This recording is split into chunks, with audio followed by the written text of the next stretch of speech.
नमस्कार, आपका बहुत बहुत स्वागत है। मेरा नाम आंचल श्रीवास्तव है। इस वक्त आप देख रहे हैं इंडिया डेली लाइव का खास बुलेटिन भारत डेली लाइव। तो चलिए आज की बुलेटिन की शुरुआत हम दो बड़ी और चौंकाने वाली खबरों के साथ करेंगे। पहले अमेरिका की ओर चलते हैं, जहां एक महिला की हत्या के बाद पूरे देश में जबरदस्त विरोध प्रदर्शन हो रहे हैं। प्रदर्शनकारियों ने कई शहरों में सड़कों के प्रमुख मार्गों को जाम कर दिया है। पुलिस ने स्थिति को काबू में करने के लिए कड़े कदम भी उठाए और अब तक 1500 लोगों को गिरफ्तार कर लिया गया है। विरोध प्रदर्शनों में लोगों का कहना यह है कि यह सिर्फ एक घटना नहीं है, बल्कि महिलाओं की सुरक्षा और कानून व्यवस्था पर चिंता का विषय है। वहीं दूसरी ओर मध्य पूर्वी देश ईरान में सरकार के खिलाफ प्रदर्शन भी तीसरे दिन लगातार बढ़ रहा है। ईरान के लगभग 150 शहरों में हजारों लोग सड़कों पर उतरकर अपनी नाराजगी और असंतोष जता रहे हैं। लगातार ये तस्वीरें हम आपको दिखा रहे हैं। लगातार इन वीडियो में आप देख सकते हैं, जो पहली तस्वीर है वो अमेरिका में प्रदर्शन की आ रही है और जो दूसरी तस्वीर है वो ईरान में प्रदर्शन की आ रही है। और दोनों में आप जो स्थिति है वो कितनी भयानक है, ये आप इन तस्वीरों से अंदाजा लगा सकते हैं। कार्रवाई करते हुए अब तक 2000 से अधिक प्रदर्शनकारियों को हिरासत में ले लिया गया है। प्रदर्शनकारियों का कहना यह है कि उनका आंदोलन सरकारी नीतियों और अधिकारों के हनन के खिलाफ है। और इस बीच अंतर्राष्ट्रीय समुदाय की निगाह इन घटनाओं पर लगी हुई है, टिकी हुई है, क्योंकि दोनों देशों में स्थिति तेजी से संवेदनशील बनती जा रही है और व्यापक सामाजिक और राजनीतिक असर भी देखने को मिल सकता है। अमेरिका में प्रदर्शन जारी है, वहीं ईरान में भी लगातार प्रदर्शन जारी है। लगातार ये जो वीडियो है वो आप देख सकते हैं। अमेरिका में जो महिला की हत्या के बाद ये इतना बड़ा प्रदर्शन हो रहा है और कह रहे हैं कि जो आम नागरिक है, जो महिला है, वो सुरक्षित नहीं है। 150 शहरों में प्रदर्शन है और 2000 नागरिक इसमें शामिल हैं। दुनिया के दो बड़े देशों में सड़कों पर जनता उतर आई है। पहला आप अमेरिका से लगातार हम आपको ये वीडियो दिखा रहे हैं कि महिलाओं को किस तरीके से पकड़ के घसीटा जा रहा है। इन तस्वीरों में आप देख सकते हैं कि मामला कितना गंभीर है।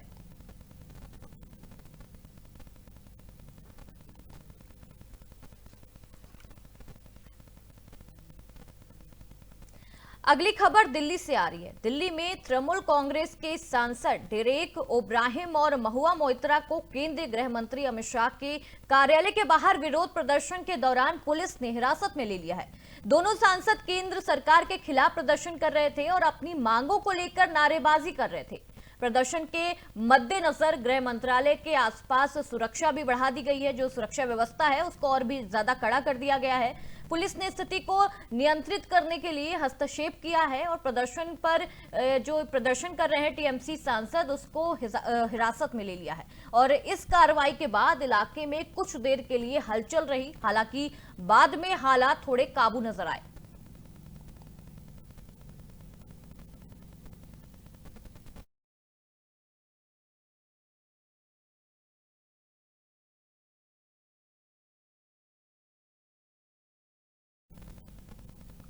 अब सीधा रुख करते हैं अगली खबर की ओर। अगली खबर राजस्थान से आ रही है। राजस्थान में मिड डे मील योजना से जुड़ा एक बड़ा घोटाला सामने आया है। एंटी करप्शन ब्यूरो ने करीब 2000 करोड़ रुपए की कथित जालसाजी का खुलासा करते हुए 21 नामजद आरोपियों के खिलाफ एफआईआर दर्ज कर ली है।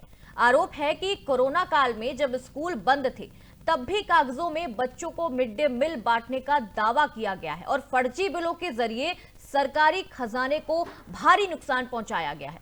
इस मामले में पूर्व मंत्री हैं, वो परिवार से जुड़े लोगों और कई निजी फार्मों के नाम सामने इसमें आने के बाद सियासी हलचल तेज हो गई है।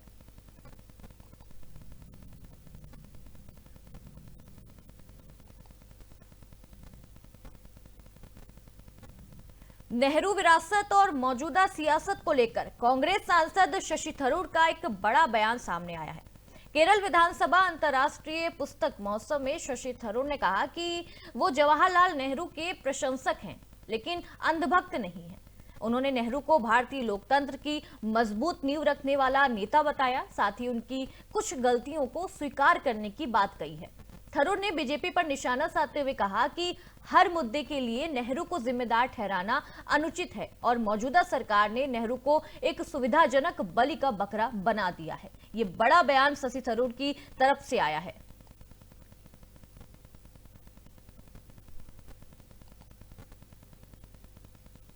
बीजेपी पर नेहरू को बिल का बलि का बकरा बनाने का बड़ा आरोप लगाया है कांग्रेस के शशि थरूर ने। उन्होंने कहा है कि बीजेपी हर मामले में नेहरू पर आरोप लगाती है। हालांकि कुछ उनकी नीतियां गलत हो सकती हैं, लेकिन पूरी नीतियां उनकी गलत नहीं थी। बीजेपी को जब कुछ नहीं मिलता तो वो नेहरू को उठा के सामने रख देते हैं, उन पर कुछ ना कुछ उन पर बयानबाजी कर देते हैं। ये बड़ा बयान शशि थरूर की तरफ से आया है।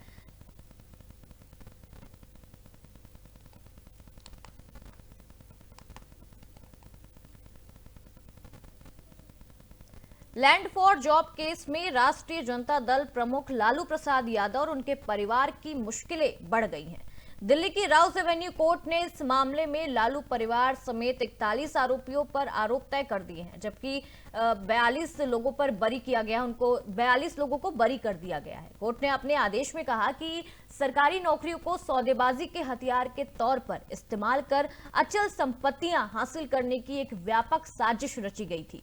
सुनवाई के दौरान लालू यादव की बेटी मीसा भारती और बेटे तेज प्रताप यादव कोर्ट में मौजूद रहे। अब इस मामले में आरोपियों के खिलाफ मुकदमा भी चलेगा।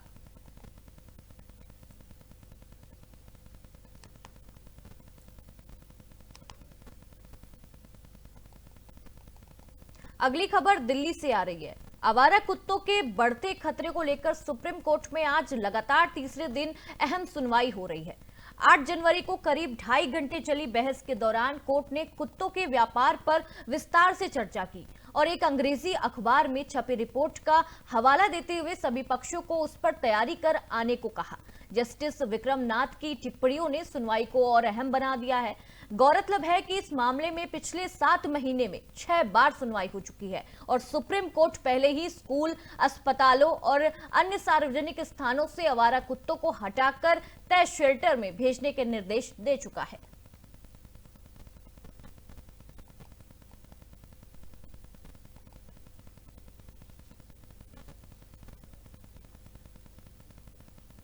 पश्चिम बंगाल की मुख्यमंत्री ममता बनर्जी के आज धरना प्रदर्शन को लेकर भाजपा ने कड़ा हमला बोला है।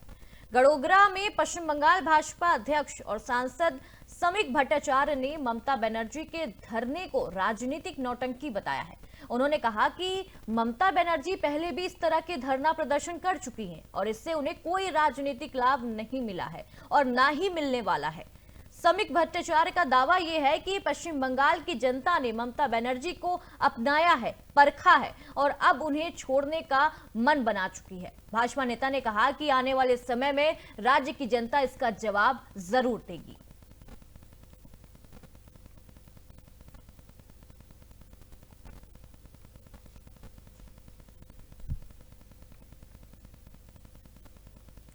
दिल्ली के कर्तव्य पथ पर गणतंत्र दिवस 2026 को लेकर परेड की रिहर्सल लगातार चल रही है। रिहर्सल के दौरान थल सेना, नौसेना और वायुसेना के जवानों ने अनुशासित कदमताल के साथ परेड का अभ्यास किया है। राजपथ से कर्तव्य पथ बने इस ऐतिहासिक मार्ग पर हर गतिविधि को तय समय पर और नियमों के अनुसार पूरा किया जा रहा है। सुरक्षा के भी कड़े इंतजाम किए गए हैं और पुलिस के साथ साथ अन्य सुरक्षा एजेंसियां पूरे इलाके में अपनी नजर रख रही हैं, बनाए हुए हैं। रिहर्सल के जरिए परेड की अंतिम तैयारियों को परखा जा रहा है ताकि गणतंत्र दिवस के दिन कार्यक्रम बिना किसी बाधा के भव्य और सफल तरीके से आयोजित किया जा सके।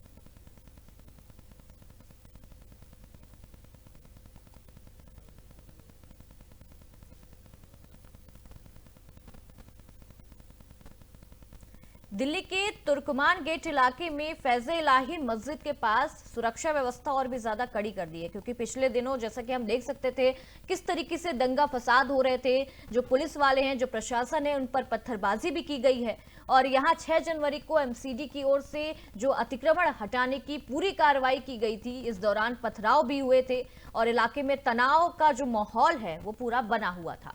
हालात को देखते हुए दिल्ली पुलिस ने अतिरिक्त बल और भी ज्यादा जो बल है उसको तैनात वहां पे कर दिया है। पुलिस के मुताबिक पथराव के मामले में अब तक 11 लोगों को गिरफ्तार कर लिया गया है। फिलहाल क्षेत्र में स्थिति नियंत्रित बताई जा रही है। अभी तक ऐसा कोई मामला सामने नहीं आया है और बताया यह जा रहा है कि पुलिस लगातार निगरानी बनाए हुए है कि जो पहले हुआ, जिस तरीके से पथराव हुए अतिक्रमण जो हटाने के दौरान, वो दोबारा ना हो पाए।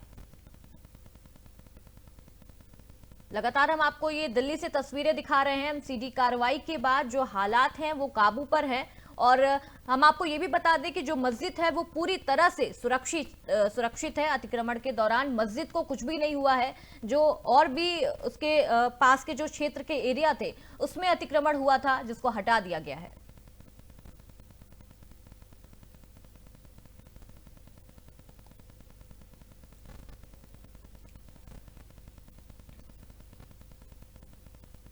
लोकसभा में विपक्ष के नेता राहुल गांधी ने केंद्र की मोदी सरकार और भाजपा शासित राज्यों पर तीखा हमला बोला है।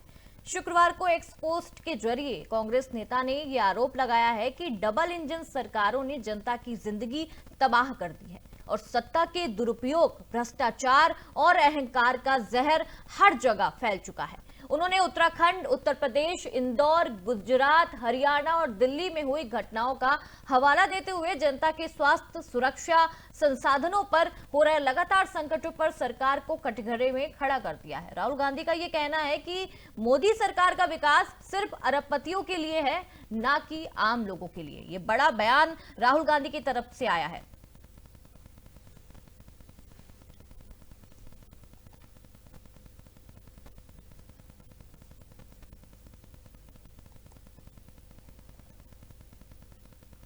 सड़क हादसों को रोकने के लिए स्लीपर बसों को लेकर नए प्रावधान लागू किए जा रहे हैं। यात्रियों की सुरक्षा को ध्यान में रखते हुए सरकार ने बस संचालक से जुड़े नियमों को और भी ज्यादा सख्त करने की तैयारी कर ली है। इसके तहत स्लीपर बसों की तकनीकी जांच, सुरक्षा मानकों और संचालन प्रक्रिया पर विशेष जोर दिया गया है। ड्राइवरों की जिम्मेदारी तय करने के साथ साथ बसों में जरूरी सुरक्षा इंतजाम सुनिश्चित करने पर भी फोकस रहेगा। अधिकारियों का कहना यह है कि नियमों का पालन न करने वाली बसों के खिलाफ सख्त कार्रवाई की जाएगी। हालांकि हम पिछले दिनों से देख रहे हैं, जब से ठंड का मौसम आया है, कोहरे का मौसम आया है, लगातार हम ऐसी घटनाओं से आपको रूबरू करा रहे हैं कि किसी ना किसी बस में आग लग जाती है या बस भिड़ जाती है। लगातार ऐसी खबरें सामने आ रही थी, जिसको देखते हुए ये बड़ा कदम उठाया जा रहा है सरकार की तरफ से। सरकार का मकसद है कि लंबी दूरी की यात्रा के दौरान यात्रियों को सुरक्षित सफर मिल सके और सड़क जो दुर्घटनाएं लगातार हो रही हैं उसमें कमी ला जा सके।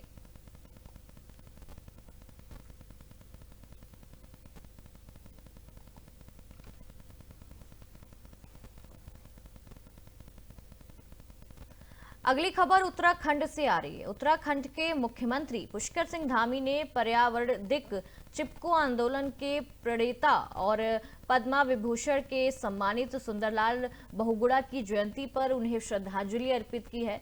मुख्यमंत्री ने उनके चित्र पर पुष्प अर्पित कर नमन किया है। इस अवसर पर सीएम धामी ने कहा कि प्रकृति संरक्षण के क्षेत्र में सुंदरलाल बहुगुणा का अतुलनीय योगदान हम सभी के लिए प्रेरणा स्रोत है। उन्होंने कहा कि बहुगुणा जी ने अपने पूरे जीवन को पर्यावरण और प्रकृति की रक्षा के लिए समर्पित कर दिया है। उनका विचार, उनका संघर्ष आज भी समाज को पर्यावरण संरक्षण के प्रति जागरूक करने की सीख देता है।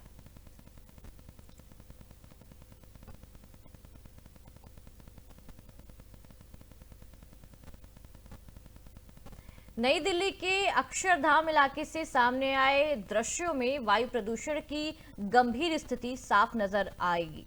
केंद्रीय प्रदूषण नियंत्रण बोर्ड यानी कि सीपीसीबी के मुताबिक इस क्षेत्र में एयर क्वालिटी इंडेक्स 381 दर्ज किया गया, जो बहुत ही खराब श्रेणी में आता है। खराब हवा की वजह से लोगों को सांस लेने में दिक्कत हो रही है, आंखों में जलन जैसी जो समस्याएं हैं वो पैदा हो रही हैं। विशेषज्ञों का यह कहना है कि इस स्तर का प्रदूषण खास तौर पर बच्चों और बुजुर्गों और बीमार लोगों के लिए बेहद नुकसानदायक है। प्रशासन की ओर से लोगों को सावधानी बरतने और अनावश्यक रूप से बाहर ना निकलने की सलाह लगातार दी जा रही है।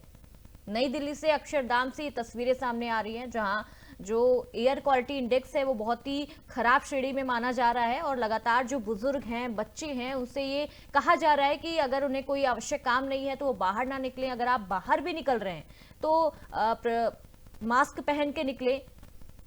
लगातार प्रदूषण से लोगों की जो परेशानी है वो बढ़ती जा रही है।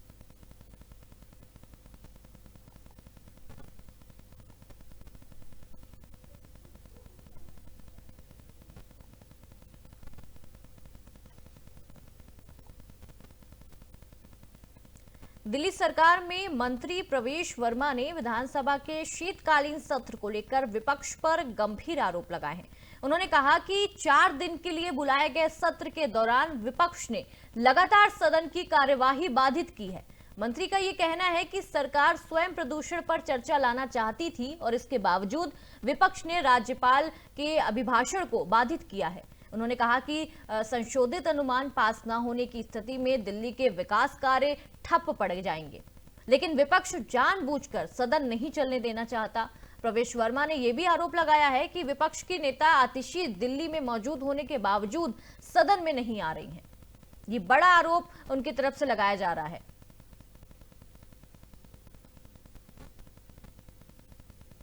विधानसभा का शीतकालीन सत्र जो 4 दिन के लिए रखा गया था, 5, 6, 7 और 8 जनवरी के लिए, और उसमें आप लोगों ने भी देखा, सारे देश ने देखा कि किस तरीके से विपक्ष ने पूरे हाउस को डिस्टर्ब करके रखा। ना केवल डिस्टर्ब किया, बल्कि जब गुरु तेग बहादुर जी के सम्मान में पूरे हाउस के सदस्य, विशेष रूप से सत्ता पक्ष के सदस्य, उनके परिवार की शहादत के लिए और उन्होंने देश की अखंडता के लिए क्या अपनी कुर्बानी दी, उसके बारे में उनको श्रद्धा सुमन अर्पित कर रहे थे। उसी समय विपक्ष का जो गैर जिम्मेदाराना बर्ताव रहा। सबसे बड़ी बात है कि आतिशी मरलेना जी द्वारा सम्मान में भाग ना लेना, ये दर्शाता है कि आम आदमी पार्टी हमारे गुरुओं के लिए कोई सम्मान भावना नहीं रखती है। उसके बाद में जो उन्होंने अपशब्द कहे, मैं समझता हूं कि देश की आजादी के बाद में कोई भी पार्टी द्वारा देश में किसी भी, चाहे असेंबली हो, चाहे पार्लियामेंट हो, चाहे एमपी हो, चाहे एमएलए हो, चाहे निगम पार्षद हो, चाहे पंचायत का सदस्य हो, किसी भी द्वारा आज तक देश की आजादी के बाद हमारे देश के सिखों के गुरुओं के ऊपर इतनी भद्दी टिप्पणी करना, चर्चा में भाग नहीं लेना, ये दर्शाता है कि उनको ना तो दिल्ली के विकास से कोई लेना देना है, ना हमारे धर्मों का कोई सम्मान है। विधानसभा। अगली खबर जम्मू कश्मीर के पुंछ जिले से आ रही है, जहां मुगल रोड पर बर्फ हटाने का अभियान लगातार जारी है। हाल ही में हुई बर्फबारी के कारण सड़क पर आवाजाही पूरी तरह से बाधित हो गई है। प्रशासन और सीमा सड़क संगठन की टीमें मशीनों की मदद से बर्फ हटाने में जुटी हुई हैं और अधिकारियों का ये कहना है कि मौसम अनुकूल होते ही मुगल जो रोड है उसको जल्द से जल्द यातायात के लिए खोलने की कोशिश की जा रही है। फिलहाल सुरक्षा कारणों से लोगों को इस मार्ग पर यात्रा न करने की सलाह दी जा रही है। जम्मू कश्मीर से लगातार ये तस्वीरें सामने आ रही हैं।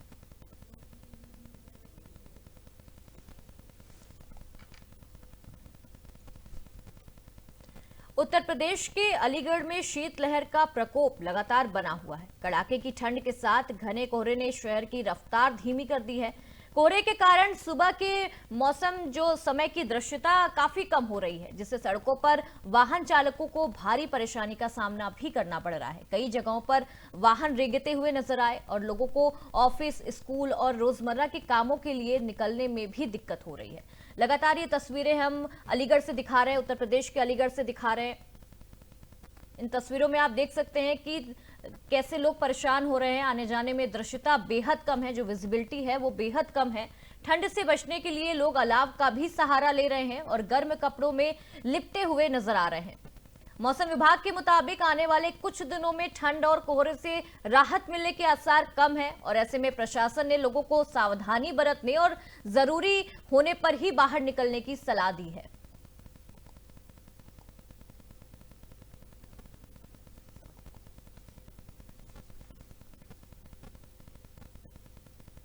श्रीनगर में शीतलहर का असर लगातार बना हुआ है। कड़ाके की ठंड के चलते लोगों की मुश्किलें बढ़ गई हैं।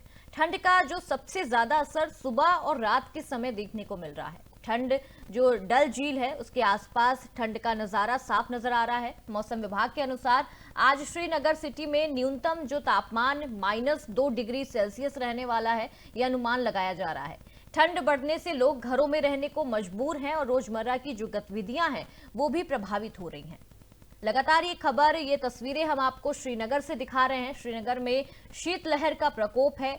लोग ठंड से बचाव के लिए कोशिशें कर रहे हैं कि घर से बाहर ना निकलें, और जो उसका आज का न्यूनतम जो तापमान है वो -2 डिग्री अनुमान उसमें लगाया जा रहा है।